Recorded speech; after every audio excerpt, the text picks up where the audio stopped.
সবকিছু ঠিকঠাক থাকলে আগামী 25 মার্চ শিলংয়ে লাল সবুজ জার্সি গায়ে অভিষেক হতে যাচ্ছে হামজা দেওয়ান চৌধুরীর। যে দিনটার জন্য দীর্ঘদিন অপেক্ষায় ছিলেন দেশের কোটি ফুটবল ভক্ত।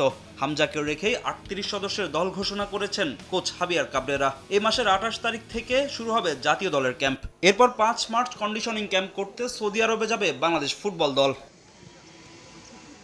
সেই কন্ডিশনিং ক্যাম্প শেষে 17ই মার্চ দেশে ফিরবে কাবরেরা বাহিনী। তবে ক্লাব ফুটবলে ব্যস্ত থাকায় সেই সময়টাতে দলের সঙ্গে থাকছেন না হামজা চৌধুরী। আমরা যেহেতু সৌদি আরবে আমরা আল তাইফে একটা ট্রেনিং করতে যাব, ওইখানে হামজা যদি সেখানে ব্যস্ত থাকে তাহলে হয়তো হামজা সৌদি আরবে যাওয়ার আগে আসবে না। কিন্তু আমরা যখন শিলংয়ে যাব, শিলংয়ে যাওয়ার আগে ইনশাল্লাহ হামজা আমাদের দেশেই আসবে এবং আমাদের দেশে আমাদের দলের সাথে অন্তর্ভুক্ত হয়ে কয়েকদিন প্র্যাকটিস করে দেন সে শিলংয়ের উদ্দেশ্যে বাংলাদেশ দলের সঙ্গে একত্রিত হয়ে শিলংয়ের উদ্দেশ্যে রওনা হবে। বাংলাদেশ দল ভারত যাওয়ার আগে লাল সবুজ স্কোয়াডে যুক্ত হবেন হামজা। বাংলাদেশে এলে হামজাকে রাজস্বিকভাবে বরণ করে নেওয়ার পরিকল্পনা আছে বাফুফের।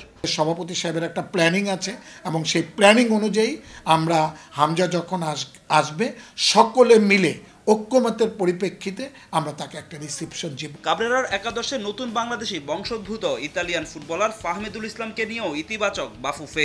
এই ফুটবলারকে ক্যাম্পে পেতে তার ক্লাবের সঙ্গে আলোচনা চালিয়ে যাচ্ছে ফেডারেশন। আমরা প্রয়োজনের পরিপ্রেক্ষিতে আমরা তাদের সাথেও কথা বলবো এবং ও যে ক্লাবে খেলছে সেই ক্লাবের সঙ্গেও কথা বলে আমরা কিভাবে তাকে দলে অন্তর্ভুক্ত করা যায় সেই দিকে আমরা সজাগ দৃষ্টি রেখেছি। এদিকে নতুন ক্লাবে ভালোই গেম টাইম পাচ্ছেন হামজা, জানিয়ে বেশ ইতিবাচক বাফুফে খেলছে এবং ক্লাব ট্রান্সফারের ব্যাপার। ফাহিম ইসলাম, সময় সংবাদ, ঢাকা।